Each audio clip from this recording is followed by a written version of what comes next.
আমার মানুষ শুধু কথা বলতে পারে, মানুষ শুধু হরি করে ডাকতে পারে, যেটা কেউ পারে না।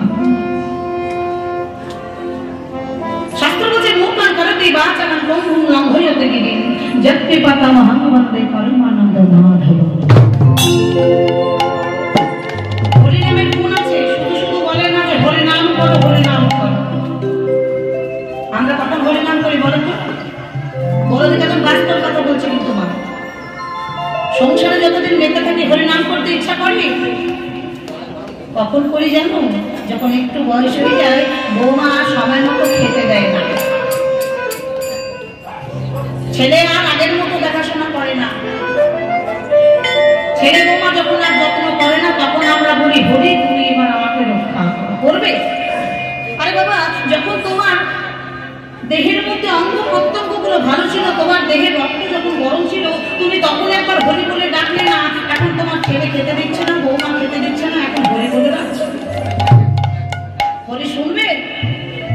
শুনবে না। তাই বলছি যা করবে সকাল সকাল করো। তুলে যদি ছানা মাখন সকাল সকাল তো গরু কার ঘরে আছে? গৌমাতা গরু কার ঘরে আছে? আছে। কি বলছে? তুলবি যদি ছানা মাখন সকাল সকাল তো আমার রোদে আর ছানা হয় না। তাই বলছে তুলবি যদি ছানা মাখন সকাল সকাল তো কচি বেলায় ভজন সাধনে বৃত্ত হলে ভজনে বাধাই বন্ধ।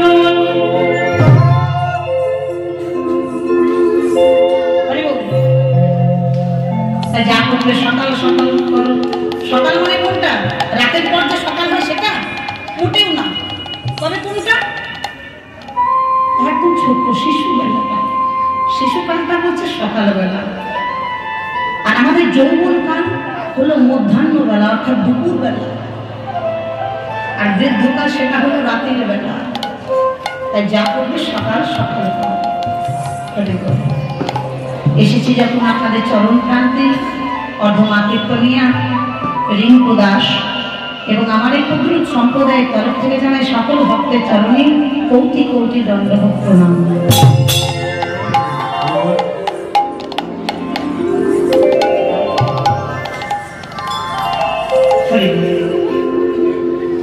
শ্রী গৌরাঙ্গের দুটি পদ যার ধন্য সম্পদ সে জানে ভক্তির রহস্যসার। ভক্তি কাকে বলে? ভক্তি দেখতে কেমন হয়? লাল, হলুদ না নীল, সবুজ, সাদা, কালো কেমন হয়? বলো দেখি। হাসি পাচ্ছে কেন বলো তো? কারণ ভক্তি কোনো রঙই হয় না। ভক্তি রং হয় না কেন? ভক্তি কখনো চোখে দেখাই যায় না। ভক্তি দেখা যাবে? এই যে হাওয়া বাতাস বইছে, আমরা কিন্তু অক্সিজেনের মধ্যে সবাই আছি, বাতাসটা দেখা যাচ্ছে না, কিন্তু বাতাস দিচ্ছে বলে বেঁচে আছে। তত্র ভক্তি চোখে দেখা যায় না, কিন্তু ভক্তি কোথায় পাওয়া যায়? না, হরি নাম শ্রবণ করলে ভক্তি পাওয়া যায়, কৃষ্ণ নাম বদনে বললে ভক্তি পাওয়া যায়, সাধু সঙ্গ করলে ভক্তি পাওয়া যায়, সৎসঙ্গ করলে ভক্তি পাওয়া যায়। এই যে এত কষ্ট করে না কীর্তন শুনতে এসে বসে আছে, এই গ্রামে যত যত মানুষ আছে সবাই এসেছে কীর্তন শুনতে। আমার এসেছে না? আসেনি তো? তোমরা এসেছো কেন? ভগবান ডেকেছে বলে তোমরা এসেছো। ওই এত এত মানুষ আছে সবাই তো আসেনি। ভগবান যাকে যাকে ডেকেছে সেই শুধুমাত্র এসেছে। নিশ্চয়ই ডেকেছে। মনটা যখন বলছে তোমার যে আমি কীর্তন শুনতে যাবো, মানে ভগবান তোমাকে ডেকেছে বলে তুমি এসেছো। এটাই তো ভক্তি। এই যে এক মনে, এই যে আমার সবচেয়ে বেশি ভালো লাগছে, মায়ের আমার এত ভালো যে কাউকে বলতে হয় না মা হাত তোলো, কাউকে বলতে হয় না মা উড়ু দাও, কাউকে বলতে হচ্ছে না, নিজের থেকে সবাই হচ্ছে। খুব ভালো লাগছে। বলি বল, তাহলে ভক্তি কি বস্তু কে নিয়ে এলো? আমাদের ভক্তি কি কে জানালো? গৌর হরি, কলিকালের ভগবান, সত্যকথা দাপর কলি চারটি যুগ, সত্যকথা দাপর কলি চারটি যুগ। ভালো করে শুনবে মা, আমি কিছুই বুঝতে পারবে না। সত্য যুগে কে অবতার? নারায়ণ। তার যুগে প্রভু রামচন্দ্র, দাপর যুগে ভগবান কৃষ্ণচন্দ্র,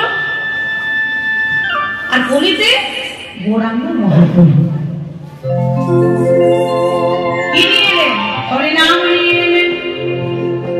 বলো তোমা, আমাদের গৌরাঙ্গ মহাপ্রভু মহাপ্রভুর জন্ম হয়েছিল কবে বলো?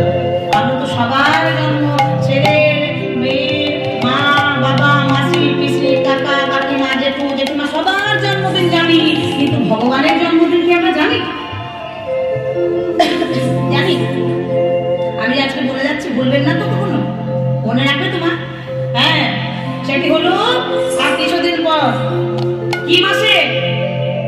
এই মাসে। হ্যাঁ, এই মাসেই তো। এই মাসেই গো, ফাল্গুন মাসে ভগবান এসেছিল এই কলিকালের মাটিতে ধরাধাম। হ্যাঁ, সেটি কোন দিন ছিল? এখন সেই দিনটা আসেনি, সেটা হলো দোল পূর্ণিমার দিন। আমরা সকলে রং খেলি আনন্দ করি, কিন্তু আমরা জানি না যে আমরা যে আনন্দ করছি সেটা আরেকটা বিশেষ দিন। কিভাবে এলো? আমাদের বহুরে দূরে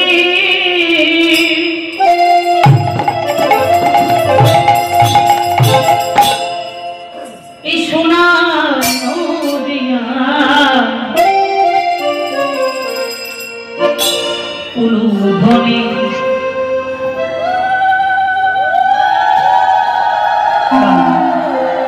খুব সুন্দর, খুব সুন্দর উলুধ্বনি। ওইদিকে হরির ধ্বনি শব্দ শোনা যায় আমাদের বহুরে।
উপবাস করে আছে। এই দেখো আমি ভুলে গেছি যে পেটটা যদি চুই করে তো হরি বলবে কি করে? দেখো তাকে ডাকো, সে তোমার পেট ভরিয়ে রাখবে। আমাদের গৌরে দৌড়ে এই সোনার ঘরে ঘরে সোনা গায় আমাদের গৌরে।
গৌর হলি আপনি তাই যান ধরে নাম করতে করতে যাচ্ছে, তাই কি বলছে?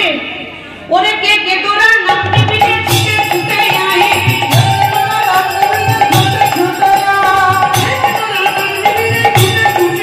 আমাদের বহুরে লুরে এই সোনার নদিয়া হরি হরি সোনা গায় আমাদের বহুরে।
দোল পূর্ণিমার দিন মহাপ্রভু ধরাধামে এসেছিলেন, মানে তার শুভ জন্মদিন।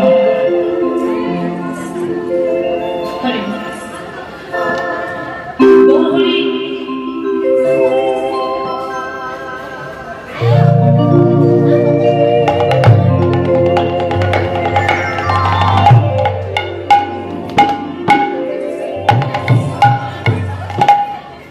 আসার কারণ কি, ভগবান কেন এসেছেন গীতায় বলেছি, জগা জগা হি ধর্মস্য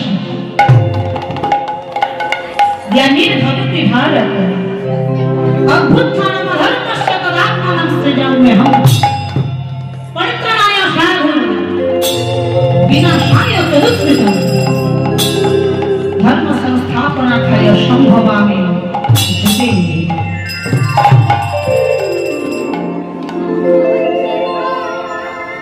जगा जगा ही धर्मस्য যুগে যুগে ভগবান অবতার হয়ে বারবার করে এসেছে। কেন তার আসার কারণ কি না, তার আসার কারণ হচ্ছে এই যে আমাদের মতো কলি হতো জীব, আমাদের মতো পাপা হতো জীব, আমাদের সকল জীবকে উদ্ধার করবে বলে পতিত পাবন নেমে এসেছে ধরার মাঠে। মাগো, আমরা সকলে একসাথে আছি এই ধরা ধামে। কি হলো একটু জোরে বলে, আমিও শুনি। এই দেখো কখন এসেছি, বিকেল বেলা এসেছি, আমার সাথে গল্প করতে যাওয়ার বেলায় কেউ নাই, আর এখানে এসে যত গল্প হবে, আমি কি একাই কীর্তন করবো নাকি? যখন থেকে এসেছি ভূতের মতো স্কুলটাকে ঢুকে গেছে, কেউ একবার দেখাও করতে যায়নি যে কেমন আছে।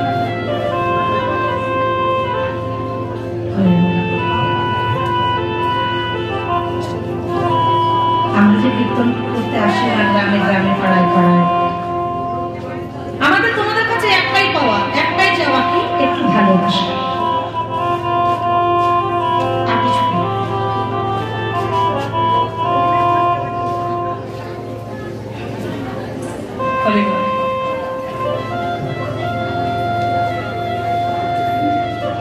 ভগবান বলছে কি যে হরের নাম হরের নাম হরের নাম লইব কেবল, বলো নাস্তেব নাস্তেব, হয় না নাস্তেব।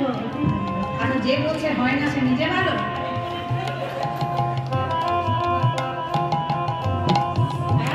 আমি যদি বলি যে কলিকালে ছেলে মেয়েরা ভালো হয় না, তবে আমি কি কলিকালের মধ্যে পড়ছি না, না অন্য কোনো গ্রহ থেকে এসেছি?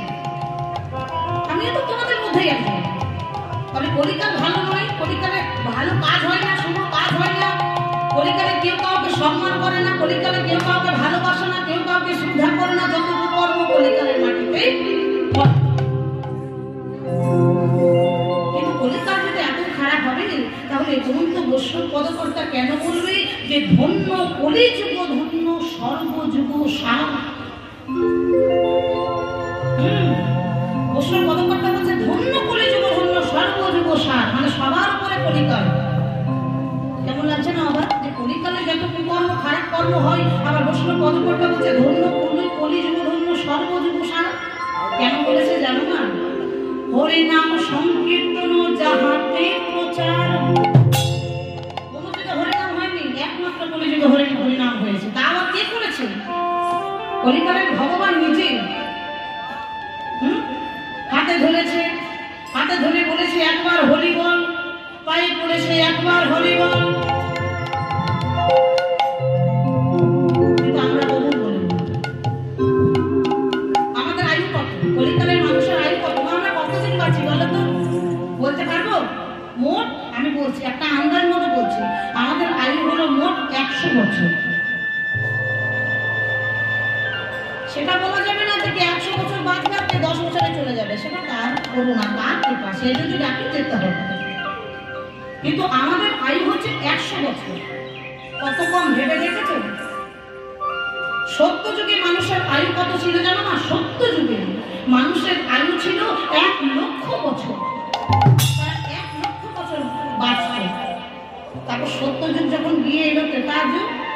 বলো দেখি তোমাদের প্রশ্ন করি যে 1 লক্ষ থেকে একটা শূন্য যদি বাদ দেওয়া হয় কত হয়?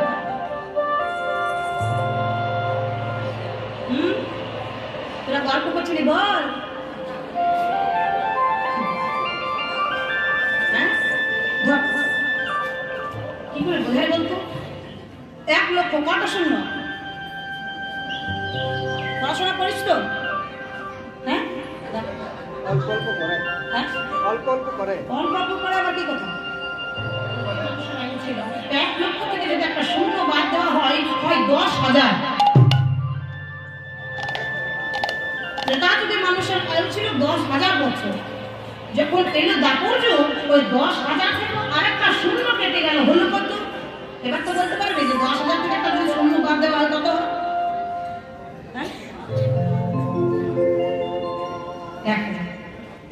এবার পেরেছি। তাহলে 70 যুগে মানুষের আয়ু ছিল 1 লক্ষ, তেতা যুগে মানুষের আয়ু ছিল 10,000 বছর, দাপর যুগে মানুষের আয়ু ছিল 1,000 বছর, আবার কলি যুগে যখন মানুষের জন্ম হলো 1,000 থেকে আরেকটা শূন্য কেটে গেল, হলো কত? 100 বছর। তাহলে আমাদের এখন মোট আয়ু হলো 100 বছর। হরে বল হরে বল। তাহলে আমরা বাঁচবো মাত্র 100 বছর, কিন্তু তার আগে যদি কাউকে ডাকি তাহলে চলে যেতে হবে, এই ভব সংসার করতে হবে। তাই বলছে যা করবার সময় থাকতে করো, যাকে তাকে ডাকতে হলে সকাল সকাল ডাকো, যদি দেরি হয় আর ডাকা হবে না।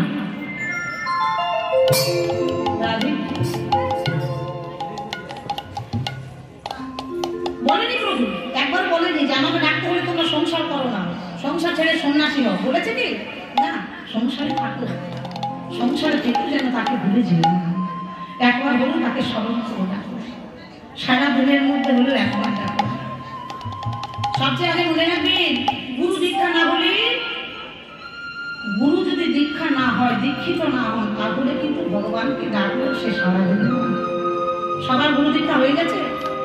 কার কার হয়েছে একবার হাত তুলবে তোমার? সবার? আর কার কার হয়নি হাত তুলবে তো? হয়নি কার কার? আর বলবে না আমি জানি। যদি না হয়েছে করেনি, কারণ দীক্ষা না নিলে তাকে ডাকলেও ছাড়া পাওয়া যাবে না। বলেনি যে সংসার করতে করে আমাকে ডাকো, অবসর বোধকর্তা বলছে বনে বাগনে হেঁটে থাকো, সদাই হাঁটো রাম